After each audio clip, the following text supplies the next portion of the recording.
ფოთელები ბურთით შორიდან ძალიან ძლიერი დარტყმა და მეკარე თამაშობს ძალიან კარგად ამ ეპიზოდში. მოულოდნელი იყო აშკარად ამ დისტანციიდან ალბათ დარტყმა გრძელდება ფოთელთა ერში და ისევ მეკარე. ყურადღებით იყო მეკარე წინააღმდეგ შემთხვევაში გოლი გარდაუვალი იქნებოდა. 3-2-ის წინააღმდეგ ნახოთ რას იზავენ ფოთელი ფეხბურთელები. ძალიან კარგი გადაცემა აბუაშვილი დაარტყა და მეკარე მითამაშა კარგად. კარგი ეპიზოდი იყო ეს კიდევ უფრო სახიფათო ალბათ ყველაზე მეტად სახიფათო რაც შექმნეს ჯერჯერობით.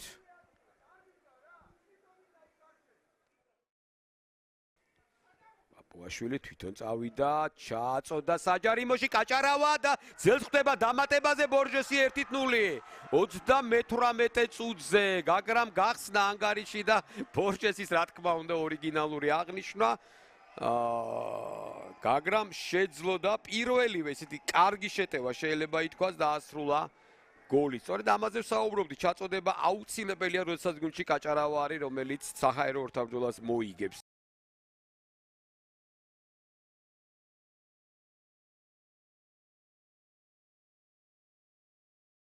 ოლოკოობი დარტყმა და 1-1 ნიგერიელის გოლი, აი ესე თითქოს მოულოდნელად, მაგრამ უყურადღებოდ დატოვეს ოლოკოობი და მანაც შვენივრად გამოიყენა თავისი შანსი.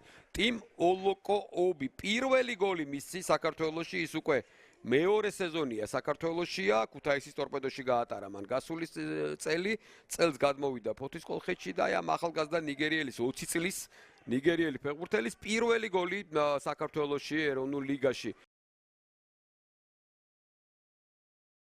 ძალიან ხისტი თამაში იყო და წითელი ბარათი ბექა ხარშილაძეს. არ ვიცი რატო წავიდა ესე სახალაძემ დაარტყა კარის მართულებით და ხარიხას მოხვდა ბურთი. ძალიან კარგი შანსი ჰქონდათ ეხლა ფოთელებს აი 10 კაცით დარჩენილმა გუნდმა პირველივე ეპიზოდში ფაქტიურად შექმნა სახიფათო მომენტი. შორიდან დარტყმა და ძელს ხვდება ბურთი, რა კარგი დარტყმა იყო პაპუაშვილის. გაბედავა და კუთხური არის, მაგრამ მას პაპუაშვილის მოულოდნელი გასროლა ყველაზე კარგი იყო ალბათ ბოლო წუთებში რაც კი შექმნა. გაგრამ